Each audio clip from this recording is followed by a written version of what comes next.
Tu veux être une femme mariée. Est-ce que tu as les qualités pour être femme de quelqu'un? Tu veux avoir un enfant. Est-ce que tu as les qualités d'être appelée mère ou bien maman? Même chose avec un homme. Tu veux être marié. Tu veux avoir une femme. As-tu les qualités nécessaires pour être un mari, un époux? Tu veux avoir un enfant. Même chose. As-tu les qualités vraiment d'être appelé un père, un papa? C'est de ça que je parle aujourd'hui dans la vidéo ici. Alors, soyez là jusqu'à la fin pour comprendre les raisons et les motifs de la vidéo ici. Beaucoup de femmes et des hommes et d'hommes aujourd'hui, ils pensent que parce qu'il faut de l'argent, ils ont fini les études, ils se sont déjà bien casés, ils peuvent draguer, elles peuvent être draguées. Cela suffit pour être la femme de quelqu'un. Cela suffit d'être le mari de quelqu'un. Pour être mari de quelqu'un, tu peux avoir beaucoup d'argent. Mais si tu n'as pas les qualités de la compréhension, parce qu'une femme, tu dois comprendre une femme avant d'être mari d'une femme. Tu dois comprendre d'abord qui est une femme. Qu'est-ce qu'elle veut? Tu dois comprendre quand elle parle. Parce que les femmes, quand elles parlent, elles peuvent parler 1000 mots à une seconde. Mais c'est toi, à toi de comprendre qu'est-ce qu'elle veut dire. Surtout si c'est ta copine ou c'est ta femme. Tu dois la comprendre automatiquement. Tu sais, elle est fâchée, mais tu dois la comprendre. Quand elle parle, il faut écouter. Il y a les gens qui écoutent, mais sans comprendre. C'est pour cela vous allez voir quand ils se mettent ensemble. C'est les palabres qui commencent. Mais quand ils étaient juste dans le copinage, ça marchait. Mais les jours où il faut le mariage, après le jour des noces, là, comme il fait 2 semaines ou une semaine, les problèmes commencent. Pourquoi? Soit c'est l'homme qui ne comprend pas le langage de sa femme, de sa copine. Même chose avec les femmes. Tu veux être une femme, la femme de quelqu'un. Tu dois avoir les qualités. Une femme, ce n'est pas une femme querelleuse. À chaque fois, on vous dit, l'homme, c'est comme une moustique, une mouche, ou bien l'homme veut se caser comme un chat. L'homme veut se caser là où il y a du calme, de la douceur. Les femmes d'aujourd'hui là, surtout quand ils sortent, ils pensent qu'ils ont un beau corps. Ils pensent que c'est le bon corps qui vont faire un mariage. Les bons, c'est qui vont faire le mariage avec les grosses fesses. Mais en réalité, un homme n'aime pas une femme qui crie tout le temps, qui se fâche tout le temps, une femme nerveuse tout le temps. L'homme n'aime pas de telles choses. Si tu as les qualités comme ça là, tu vas te marier, mais tu n'auras presque pas la paix dans la maison. Il y a les choses que tu dois changer afin de te transformer d'une fille à une femme mariée. D'une fille à une femme, il y a une transformation. D'un monsieur à un mari, il y a également les transformations. Si tu étais un homme orgueilleux, un homme qui dépasse toujours de l'argent, un homme qui n'a rien, qui ne sait rien, comment caresser, comment cajoler, comment dorloter une femme, tu vas échouer. Parce que la femme aime les cadeaux, la femme aime les mots doux, la femme aime des caresses, la femme aime la présence. Tu dois connaître le langage de l'amour de ta femme, le langage du corps de ta femme. Tu dois connaître toutes ces choses-là. Toi, la femme également, c'est à toi de connaître qu'est-ce que le mari veut. Il ne faut pas dire qu'il ne parle pas. Maman, si tu parles trop, c'est toi qui veux qu'on puisse t'acheter des mèches tout le temps. Tu n'es pas une femme qui aide à faire avancer l'homme. Ça n'ira pas loin. Ça arrive dans le deuxième point où on parle d'être femme et se transformer à une mère. Et mais également être un époux, à se transformer en un papa, un père, ça demande également d'autres stratégies. Une femme qui veut devenir une maman doit être prête à être appelée maman. Ce n'est pas à toi, quand tu as un enfant, c'est toi qui pries. Il faut que ma maman vienne ici pour m'aider. Mais ma tante, oh, ma petite sœur, c'est à toi d'assumer cela. Si vous êtes ici en Occident, par exemple, et que vous n'avez pas les moyens de payer les gens pour faire toutes ces choses-là, comment est-ce que tu vas faire? Même chose avec un mari. Tu ne dois pas être papa si tu n'es pas encore prêt à mettre tes pieds à la maison, mettre les pieds, à te ressaisir. Tu ne dois pas être papa d'un enfant si tu n'es pas capable à donner de l'éducation à ton enfant. Tu ne peux pas être appelé père si tu n'es pas capable à protéger ton enfant. Les papas qu'on voit en Occident ici, ce sont des majorités partout. Bravo à ceux-là qui prennent le courage d'assumer leurs responsabilités, d'être là comme papa. Vous pouvez divorcer, mais vous verrez les pères de leurs enfants, ils seront toujours dans la vie de leurs enfants. Si un enfant a besoin de quelque chose, le papa va se poumonner, trouver quelque chose parce que c'est l'enfant qui a besoin de cela. Bravo à ces enfants-là. Mais il y a certains papas, et ils sont mariés. Dès qu'il divorce avec sa femme, c'est comme s'il divorçait également avec ses enfants. Il va se perdre dans la nature. C'est comme si c'est les enfants qui avaient envoyé un email. Papa, il faut me mettre au monde. Toi qui t'es décidé d'ouvrir ta tirette là, tu t'es décidé d'avoir enfant. Tu as fait 3 enfants. C'est aujourd'hui que tu commences à fuir. Tu sais également, tu dois savoir que la femme avec qui tu as fait enfant là, elle ne sera plus la femme que tu connaissais avant les enfants. C'est une femme qui va se transformer. Elle ne sera plus appelée femme, elle est appelée mère. Ce sont des transitions. Tu l'as connue en tant que fille, et puis elle est devenue femme. La troisième transformation, elle est devenue maman. Donc elle peut prendre du poids. Les seins vont tomber parce qu'elle est en train de nourrir les enfants. 3 enfants. Mais c'est toi, un monsieur qui n'est pas normal, un impoli, un mal éduqué, un maudit. C'est lui qui va partir dans les quartiers, là, quand il boit de l'alcool avec ses enfants et ses amis. C'est lui qui va commencer à dire que non, ma femme est comme ci, ma femme comme ça, on ne baise plus. Mais toi, tu ne savais pas que les circonstances vont changer.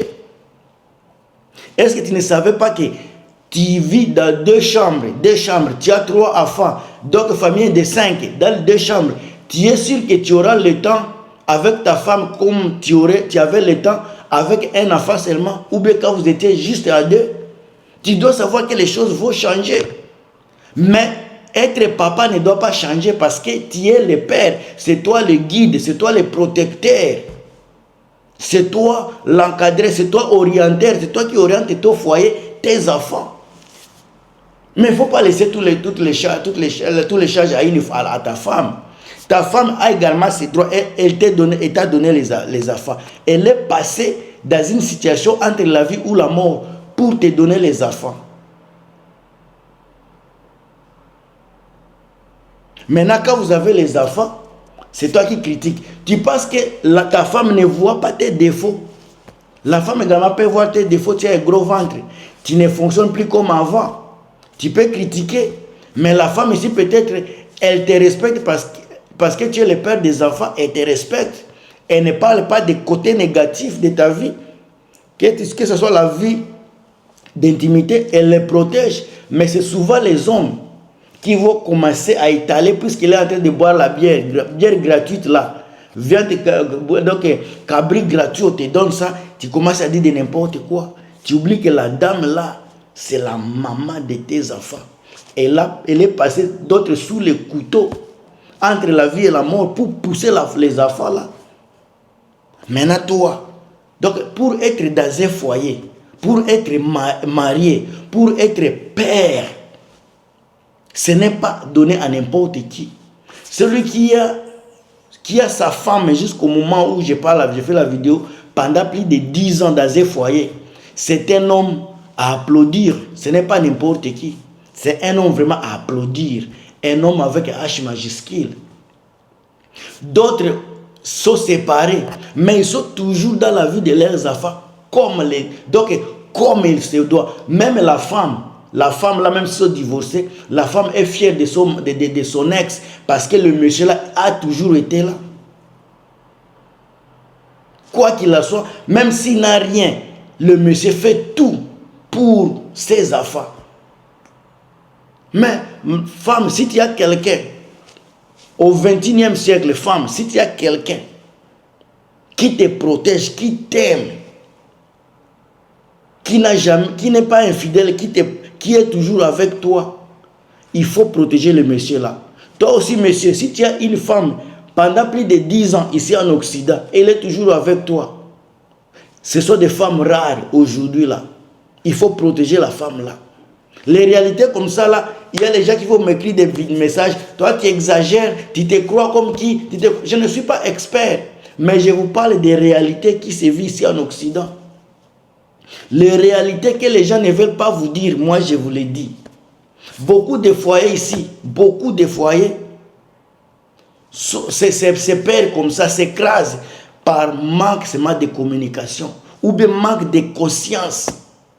Les gens, quand il faut le mariage, vous les voyez vraiment, ils sont en extase, ils sourient. Mais ces gens-là oublient que le monsieur que tu vois en train de sourire là, avec des barbes noires, après 5 ans, ça va être gris, barbe grise.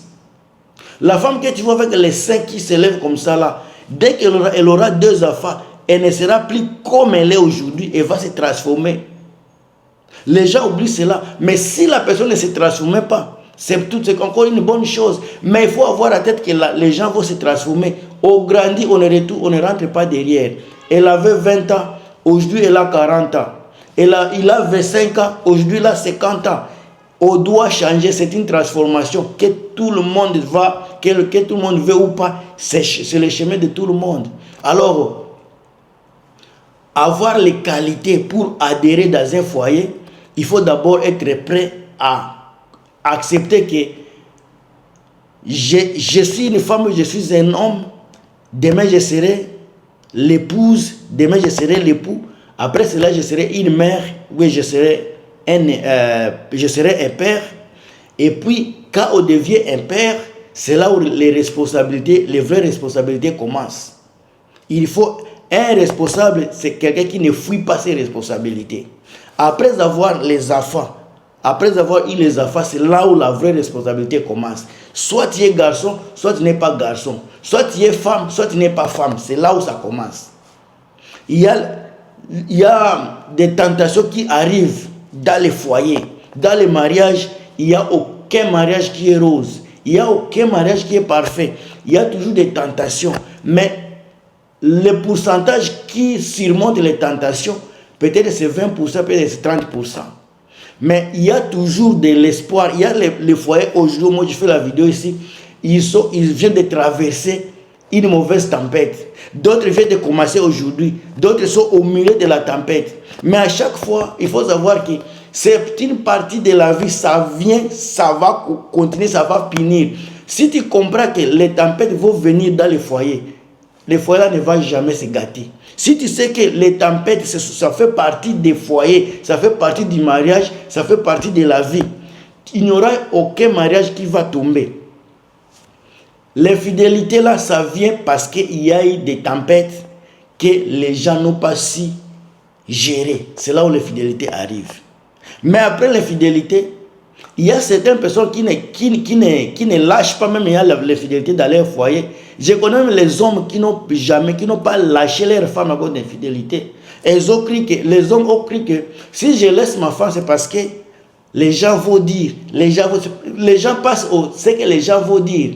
Les gens oublient que c'est moi qui peux assumer ou bien c'est moi qui peux laisser. Il y a toujours, quand une femme fait l'infidélité, ils disent que les gens vont dire quoi? Moi, sortir avec une femme infidèle, les gens vont dire quoi? Mais tu oublies que tu veux vivre pour ces gens-là. Tu ne veux plus vivre pour toi. Si tu l'as trouvé, elle n'est même pas vierge. Donc, elle avait couché. Donc, si elle a fait fidélité une seule personne, ça va te faire quoi?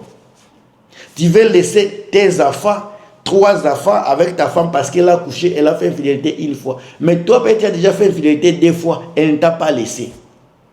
Toi, tu as fait 2 fois, 3 fois infidélité, la femme ne t'a pas laissé. Mais toi, là, une fois. Même si, par exemple, tu disais que je ne vais pas la laisser, il n'y a personne qui le saura. Personne. Mais parce que tu as mis dans la tête, mon voisin va dire quoi? Mes amis, mes tantes. Toi, tu ne vis pas à cause de tes tantes, tu vis à cause de toi. Si tu veux la laisser, il faut la laisser. Mais si tu veux vivre avec elle, c'est à toi, c'est un choix que tu dois faire. Ça fait partie des tempêtes de la vie. C'est à toi de gérer les tempêtes. Si tu vois que c'est au-dessus de toi, ça c'est autre chose. Mais si tu peux endurer cela, c'est également autre chose. J'ai fait ma vidéo. C'est à toi de commenter, c'est à toi de mettre les j'aime, c'est à toi également de t'abonner. Sinon, on se voit à très bientôt. Bye.